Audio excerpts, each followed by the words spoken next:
Boa tarde, então eu sou Elizabeth Monteiro.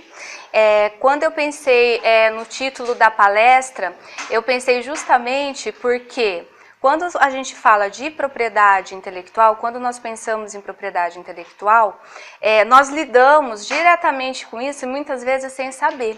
Né? Mesmo nós que somos alunos, seja ele de graduação, de pós-graduação, os professores, os pesquisadores, professores e pesquisadores, e depois, claro, no mercado de trabalho, nós vamos lidar com a questão da propriedade intelectual, tá?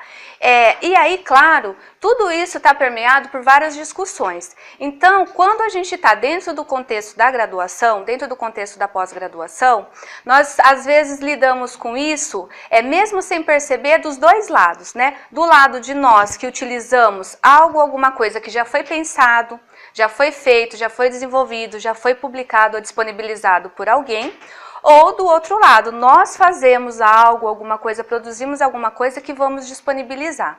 E aí, nós sabendo de tudo isso daí, nós não corremos o risco da gente lidar com sanções como, por exemplo, ética profissional e ética dentro da academia e integridade acadêmica. Porque a integridade acadêmica, quando nós usamos alguma coisa e nós não damos o devido crédito, nós não mencionamos quem é a pessoa responsável por determinada situação, por determinado item, por determinado ativo, você pode ter sanções dentro da academia, como, por exemplo, perda até de um título que você conquistou. Né? O que vem ocorrendo já em alguns casos de profissionais que perderam título de doutorado justamente por causa do plágio, por exemplo. E isso independente da área do conhecimento. Então, ele vai englobar todas as áreas do conhecimento. E quando nós falamos de mercado de trabalho, quando nós já estamos atuando como profissionais também, nós lidamos com essas coisas e nós podemos ter uma sanção jurídica. Nós podemos receber um processo, por exemplo, por estar usando indevidamente. Pode ser porque uso de má fé mesmo, porque eu sei, ou pode ser de uma forma que eu não tive contato, não sabia. Então, por isso que tem a importância da gente saber, então, o que é a propriedade intelectual. Então, eu paro e pergunto para vocês, assim, quando vocês pensam nessas palavras soltas ou juntas, de propriedade intelectual, o que vem na mente? Né? O que a gente pensa sobre isso, sobre essa questão da propriedade intelectual? E aí vem sérias palavras que ficam soltas muitas vezes, né? A gente vai pensar na questão de posse, quando a gente parte para a propriedade, proteção, legislação, direito. Quando a gente pensa na questão do intelectual, a gente pode pensar todas aquelas questões que foram feitas e pensadas como uma obra, como uma marca, como uma patente, como uma criação, como uma inovação. Então, vem várias coisas na mente da gente.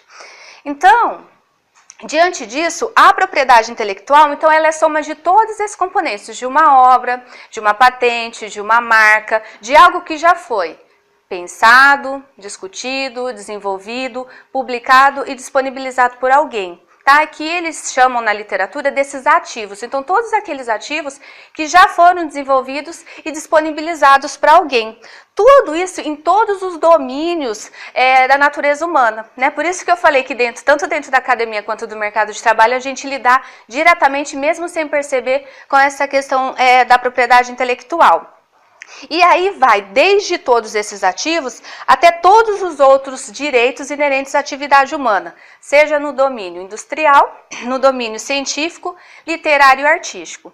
Então, diante disso, essa proteção do direito intelectual, ele ocorre em dois níveis. Então, nós temos as legislações nacionais e as convenções internacionais. Então, quando nós pensamos em legislação nacional, cada país tem a sua lei que regulamenta a questão da propriedade intelectual dentro do seu território.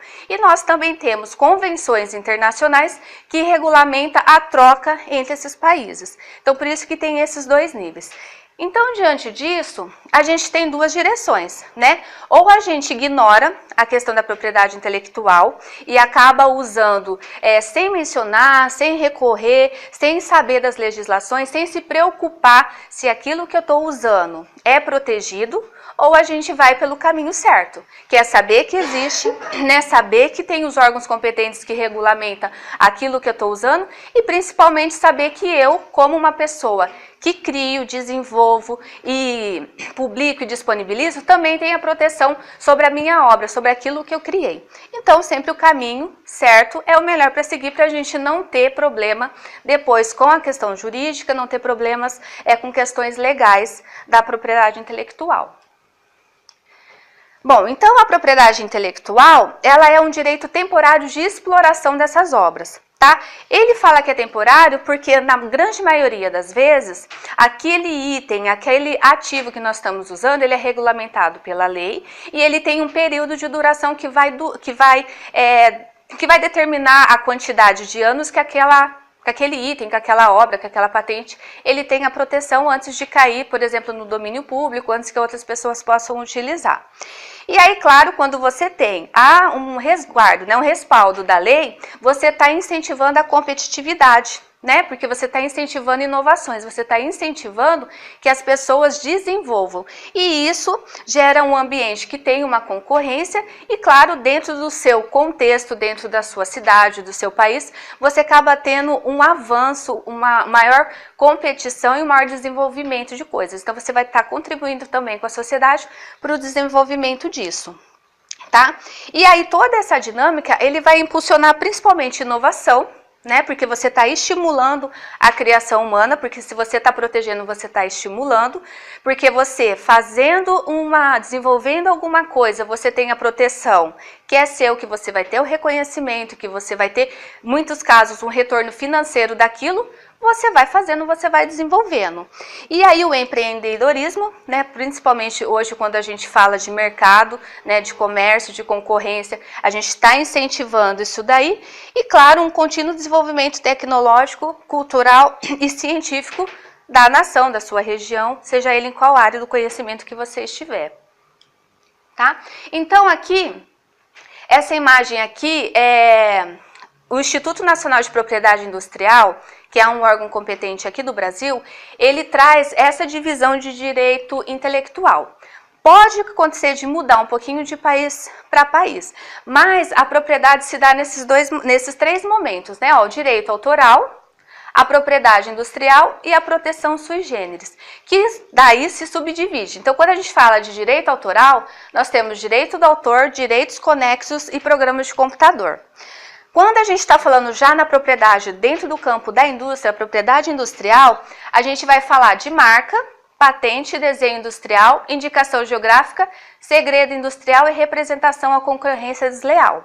E quando nós estamos falando de proteção sui generis, nós estamos falando de topografia de circuito integrado, cultivar e conhecimento tradicional. E aí, para a gente saber como que se dá tudo isso, quando a gente fala de direito autoral, a gente está falando daquelas obras intelectuais no campo literário, no campo científico e no campo artístico. Obras mesmas que são desenvolvidas, muitas vezes escritas, desenhadas, pensadas e que são publicadas, que são registradas. Quando a gente fala de direito autoral, a gente está falando que a proteção está relacionada com a criação dessas obras, tá? E o registro em algum órgão competente independe, é facultativo, porque você já disponibilizou, você já publicou. E aí, como ele tem essas três divisões de direito autoral, direitos conexos e programas de computador, quando a gente fala de direito autoral, a gente está falando de proteção de obras mesmo, obras que foram desenvolvidas, que foram publicadas, tá? E todas as suas criações que foram registradas num suporte. Quando a gente fala de suporte, pode ser um suporte revista em papel, um livro em papel ou um suporte digital e analógico. Quando a gente fala de direitos conexos,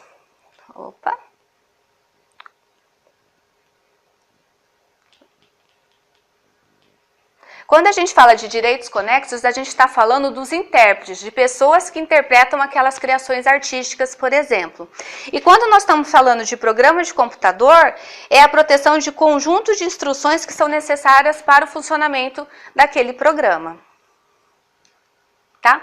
Quando a gente entra na propriedade industrial, a gente está falando das criações intelectuais direcionadas às atividades de indústria, comércio e serviço.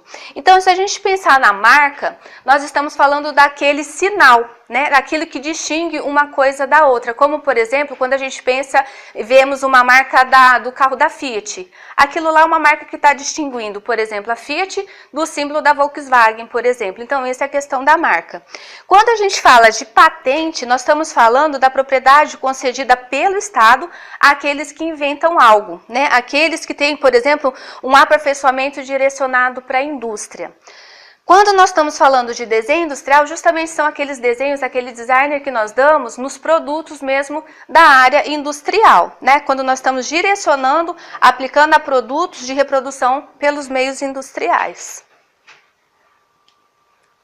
Propriedade industrial ainda com a indicação geográfica.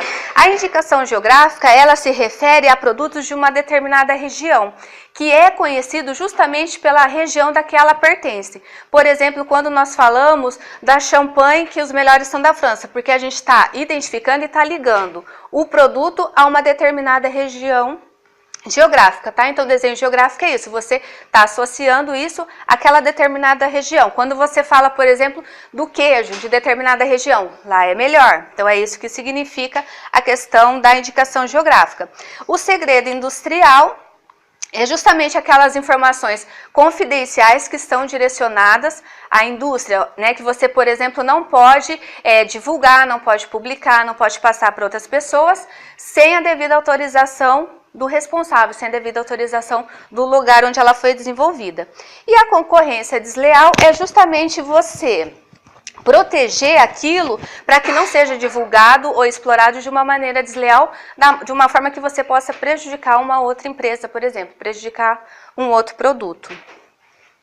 E aí, então, a proteção sui generis tem esses três subdivisões, né? Topografia de circuitos integrados, que são basicamente os chips, a parte do cultivar, que nós estamos falando de cultivar, nós estamos falando de uma produção, de um desenvolvimento, de uma melhoria genética de uma plantação, de uma planta, de uma semente. A partir do momento que a gente faz o desenvolvimento disso, que a gente combina questões genéticas e deriva uma nova planta que não é achada, que não é localizada na natureza, então ele está sendo protegido pela cultivar, que se chama cultivar ou cultivares.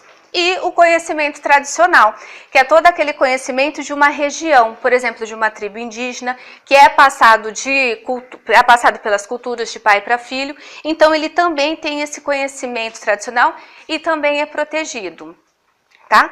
Então, uma coisa que quando a gente fala então da propriedade intelectual, todos esses itens, nós temos que imaginar que eles são legalizados, que eles estão sendo protegidos pela lei, todos eles têm registro em uma determinada instituição que é controlada pelo governo, seja ele federal, seja ele estadual, e principalmente que você pode pegar um produto ou um item, uma patente de um outro país que tem as convenções que regulamentam isso daí, tá? E qual que é a importância fundamental de tudo isso? É justamente o desenvolvimento científico e tecnológico, é justamente você tanto não correr o risco de estar usando um produto e ferindo a integridade do outro, está infringindo a lei porque você não está dando o devido crédito, não está dando o devido reconhecimento para outro, e para você também, que teve todas as vezes um investimento, um estudo, financiamento,